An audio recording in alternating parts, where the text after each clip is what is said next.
C'est un peu too much le micro. Mais en même temps, vous êtes loin, quoi. Il n'y avait personne qui s'est amusé à s'approcher, quoi. Bon, désolé pour la rupture de. Je sais pas si ça a pris 2 ans, quoi, pour qu'on reprenne, mais je sais pas si. Enfin, nous, on était un peu. Bon, déjà, il se passait plein de trucs. Enfin, chacun est parti à des aventures différentes. Et surtout, il y avait un peu la fatigue des trucs en ligne. Je sais pas si vous avez eu ça, quoi. Il y avait trop de contenu. Mais là, on va reprendre quoi qu'il arrive, même si demain on peut pas avoir de lieu, qu'il faut faire en ligne, on gardera un truc en ligne, même si, enfin, on trouvera un format qui soit rigolo, quoi, qui soit court, qui soit.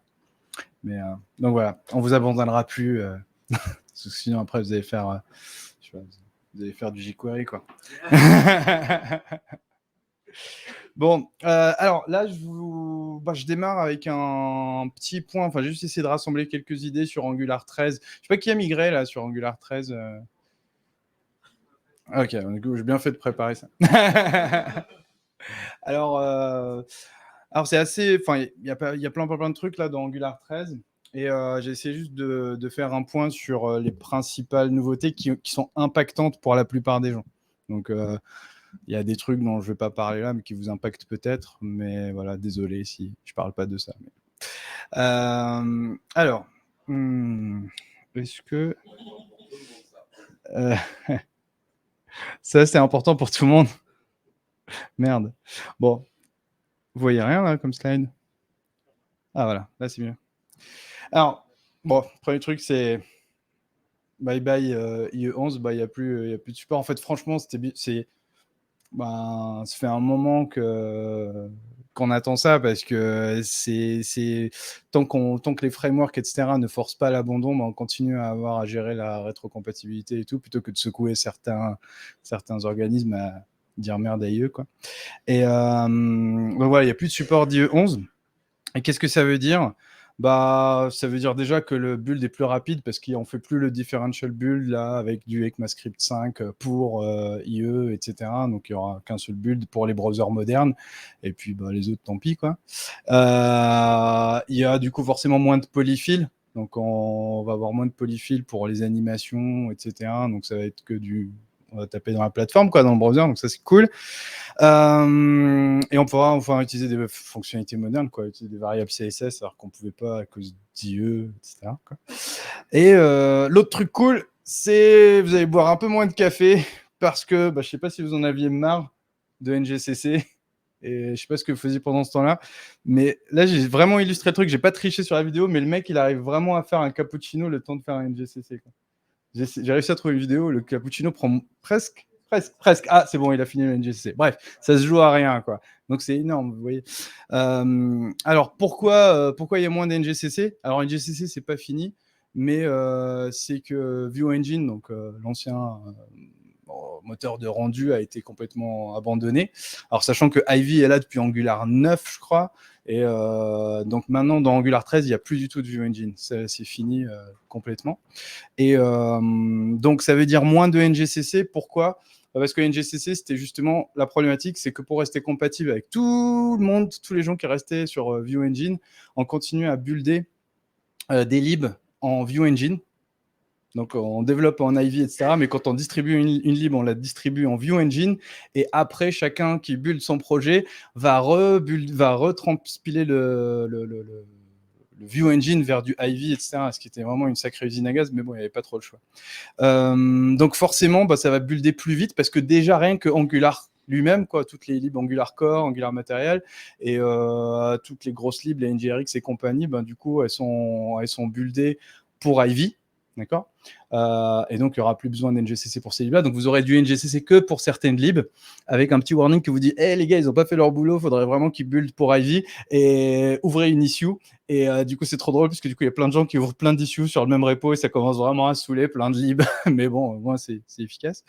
Et forcément, du coup on va obtenir de meilleures perfs, parce que de build, etc. Et même en runtime, parce que finalement, il n'y aura plus de Vue Engine. Là, tout le monde va utiliser Ivy, et donc il y a moins de problèmes. Le fait aussi d'utiliser Ivy, c'est plus de magie possible. parce que on peut se hooker sur plein d'endroits assez cool. Donc, au moment où Angular build le component, en fait, vous avez plein de méta-infos qui sont rajoutées dans le component. Et avant, c'était vraiment des hacks de dingue avec des métadatas, des machins. Et maintenant, c'est des hacks un peu moins dingues. Et donc, il va y avoir de plus en plus de libs relativement facilement, qui vont pouvoir faire des trucs comme, je sais pas si vous utilisez Until Destroy de Nginx, etc. Et ça sera plus simple quoi maintenant de faire ce genre de décorateur un peu sorcier et de plus prendre la tête avec Vue Engine. C'était vraiment chiant avant les libs parce qu'il fallait vraiment réfléchir à chaque fois à Vue Engine et à Vue. Et l'autre truc qui est super cool, c'est que on touche plus aux node modules. Et ça, c'était, je sais pas si vous avez déjà ce genre de problème. Le problème de NGCC, c'est qu'il va modifier les libs dans node modules, ce qui est un principe enfin, c'est un principe fondamental de ne pas toucher au node modules quoi, et de respecter son immutabilité. Et donc, NGCC, il a bidouillé le node modules. Ça peut causer plein de problèmes, dont l'incompatibilité avec PNPM, Yarn, Plug and Play, enfin, tous les trucs qui essaient d'optimiser un peu node modules d'une certaine façon. Quoi. Et ça pétait les caches. Enfin, bref, ça pose plein de soucis. Et donc, voilà. Donc là, on va presque plus y toucher, hein, tant qu'il y a encore des libs qui n'utilisent pas le build Ivy. Et pour illustrer ça, j'ai optimisé mon temps et j'ai repris les slides de Pete Bacon-Darwin de la core team. Et ils sont vraiment top, ces slides, qui expliquent bien ce qu'il y avait avant. C'est que avant, en fait, vous preniez une lib et après, vous aviez NGCC qui passait, enfin, qui transpilait vers des instructions, enfin, vers de l'IV. Puis après, on compilait toute l'appli avec les libs, etc., pour produire votre bundle final, en fait, votre app. Et le problème de ça, c'est qu'il y avait plein de soucis. Fallait gérer, fallait faire du reverse engineering de différentes libs qui sont buildées différemment. Il y avait la mutation du node modules, les développeurs experience qui étaient vraiment horribles, quoi, de NGCC, quoi, que vous connaissez. Et puis des problèmes voilà, on pouvait pas débugger le template, etc. Chose que Ivy permet assez facilement maintenant de débugger même vos ngIF, ce qui est assez spécial. Mais bon, c'est cool, quoi. Et maintenant, l'idée, là où ça change, c'est que, en gros, ce qui est cool, c'est que les libs, alors faut savoir, les libs, faut pas les builder en Ivy. Si jamais, qui fait des libs en interne ou open source okay. Et donc du coup, typiquement, dans la compile, en fait, faut surtout pas les builder en Ivy, parce que s'ils sont buildés Ivy, ça met des instructions Ivy dedans. Et le problème des instructions Ivy, c'est que ça fait partie de l'API instable d'Angular. Entre deux versions mineures, ça peut changer. Et c'est les fameux θ, les méthodes préfixées par θ, donc elles peuvent changer à n'importe quel moment. Et donc, ce que la team Angular a décidé de faire pour garder cette souplesse-là, c'est qu'ils ont créé d'autres instructions un peu plus larges. Et c'est ce qu'on appelle le partial build. En fait, du coup, les libs, elles ne buildent pas de l'Ivy, elles ne buildent pas du Vue Engine, elles buildent un truc intermédiaire qui est une espèce d'instruction intermédiaire, quoi, que derrière, un linker Angular qui est intégré dans le build d'Angular transforme en du Ivy en 2 secondes et c'est OP, quoi. Donc bon, ça c'est juste pour vous expliquer un peu la tambouille qui est à l'intérieur. On s'en fiche, mais bon, en tout cas, c'est plus rapide, quoi. Voilà, donc ça veut dire qu'on va juste linker avec des libs, ça ne rebuild pas tout le truc et il n'y a plus d'NGCC. Et l'autre truc qui est nouveau, c'est le Persistent Build Cache. Et ça, c'est vraiment fondamental. C'est quoi l'idée? C'est donc là, j'ai un build qui prend, je sais pas, 20 secondes. C'est aujourd'hui, comment vous faites pour optimiser en fait le build d'une appli, quoi. Parce que ça, c'est fondamental, peu importe la techno, les applis grossissent. Enfin, sauf si vous avez quelqu'un comme moi dans l'équipe qui vire des features comme ça dès que vous avez le dos tourné, qui dit ça, je dégage, et puis on verra bien si quelqu'un s'en sert. Parce que je suis pour l'élagage, c'est très important d'avoir une phase d'élagage dans le software. Bref, et donc du coup, qu'est-ce que vous faites comment on fait pour aujourd'hui, qu'est-ce que vous avez comme astuce pour optimiser le build, quoi, de votre appli qui scale à fond, quoi. Qui utilise Nix?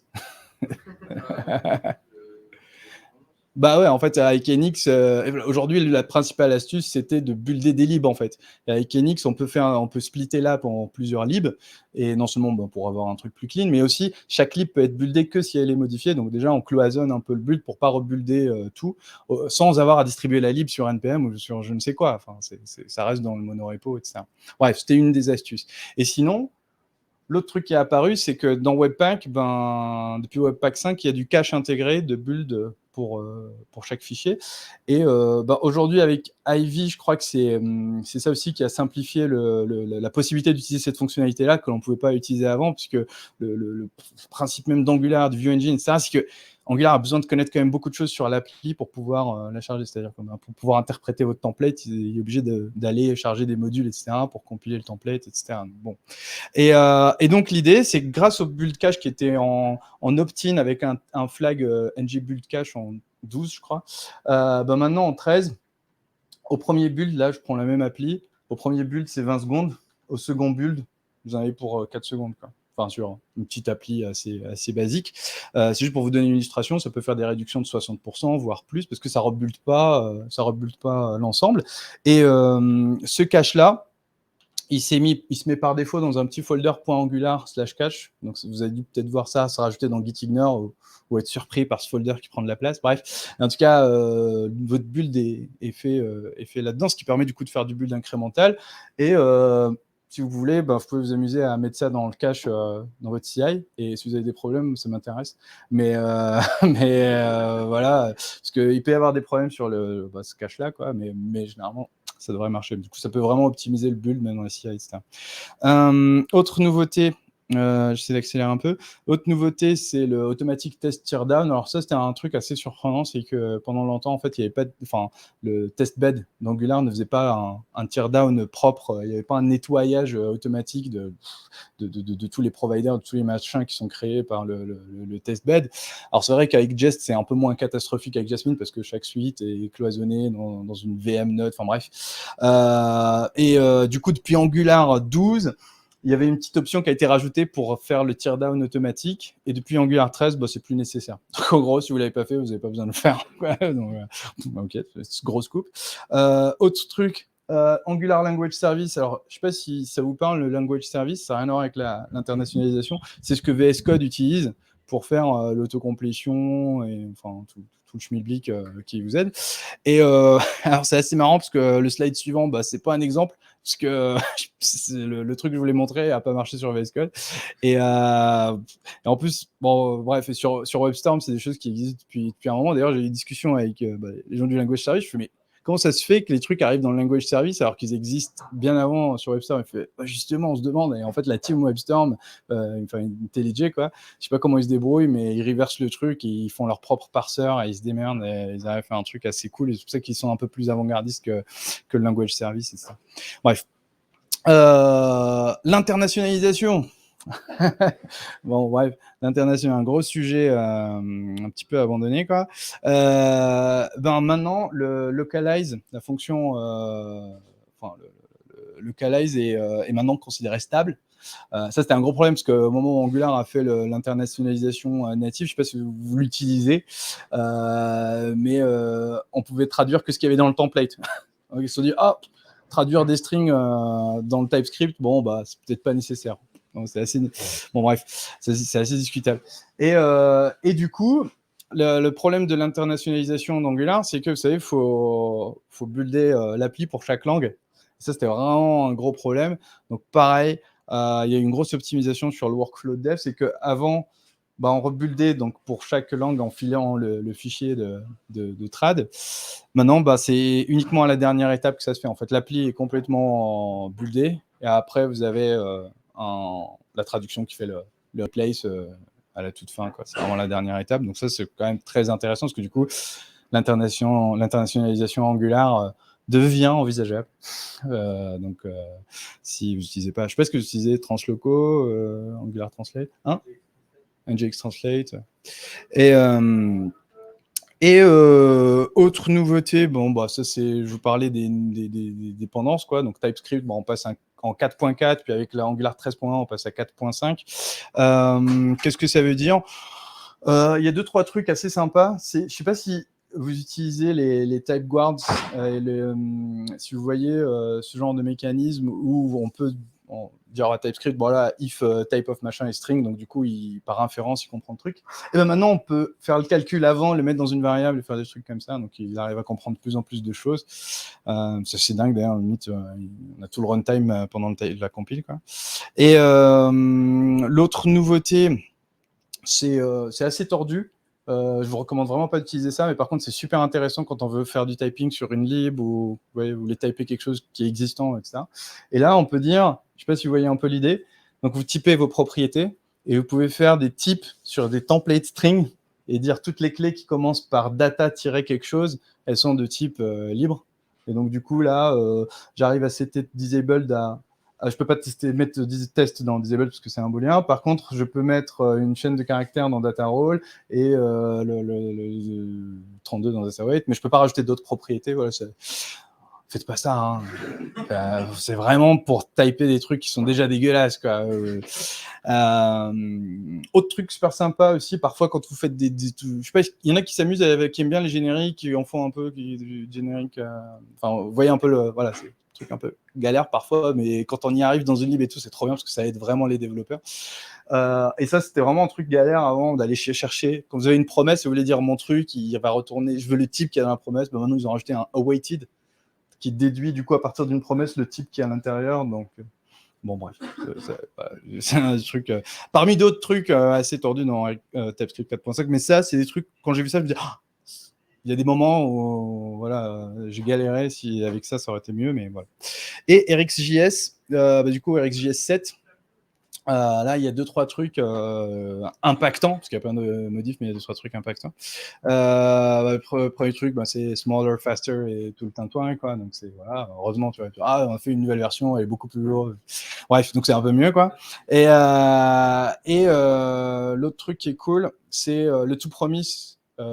Alors ça va disparaître, hein, donc je pense pas qu'ils le verront en RxJS 8 parce que ça serait trop impactant, mais voilà, ça va sauter, quoi, le toPromise. Et c'est remplacé par first value from, last value from.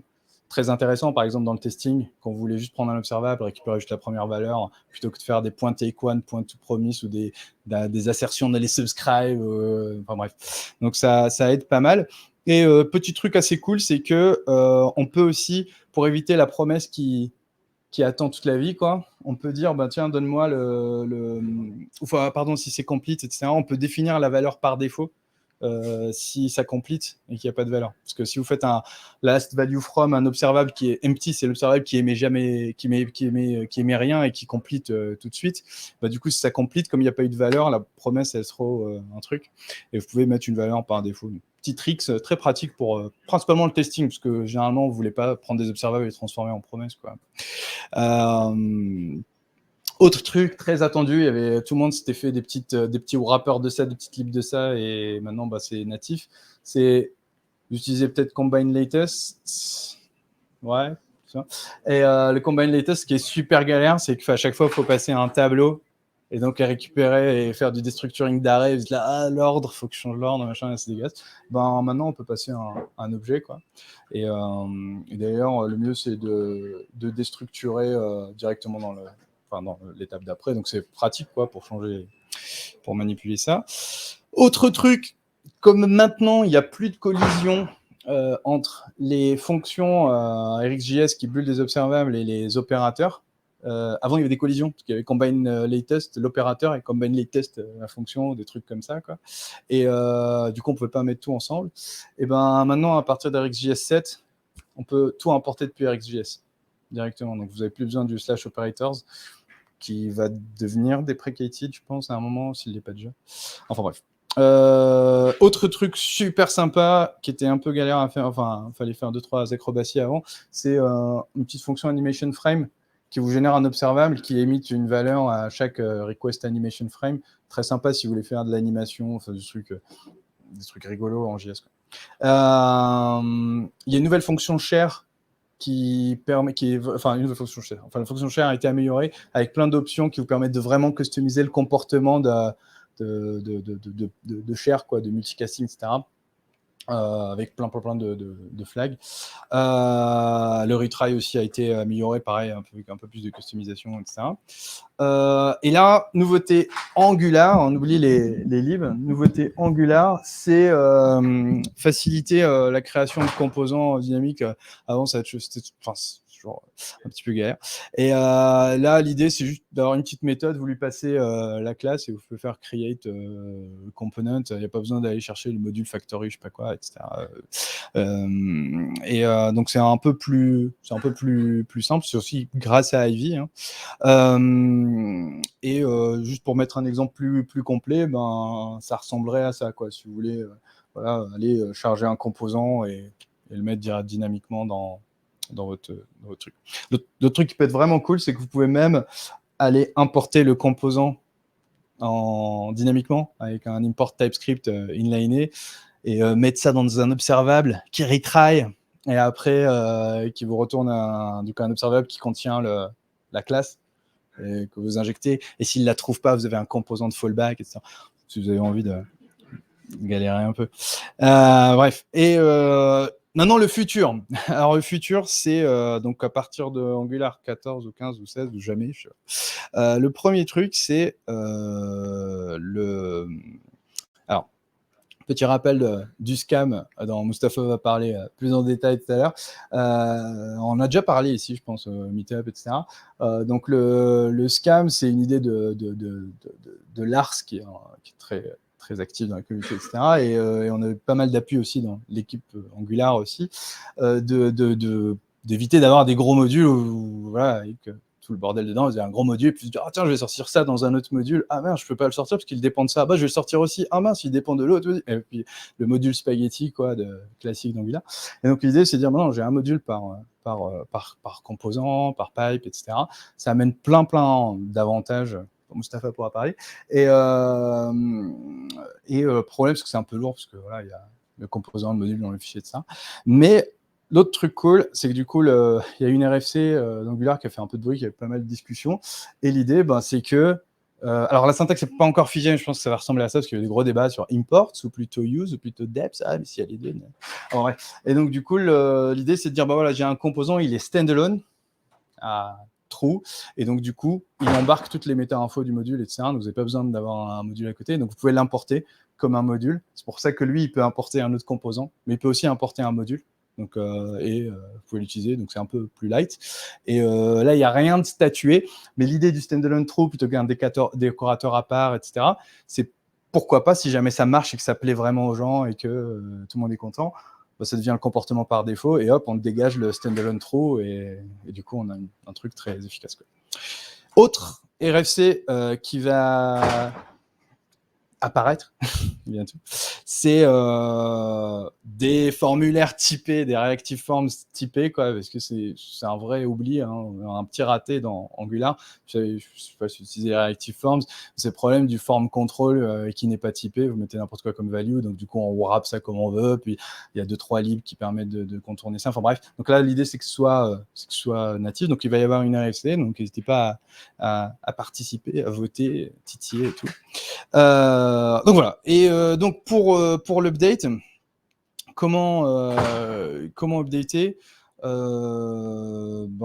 c'est simple, il faut aller sur update.angular.io et ça vous dit comment updater. Sauf que, petit problème, comme Angular s'occupe plus du linter, comme Angular s'occupe pas du setup de Jest, comme Angular ne s'occupe pas du setup de Cypress, etc., et bon courage, quoi, pour aller changer vos configs, surtout que maintenant les libs Angular 13, ils utilisent du MJS, etc.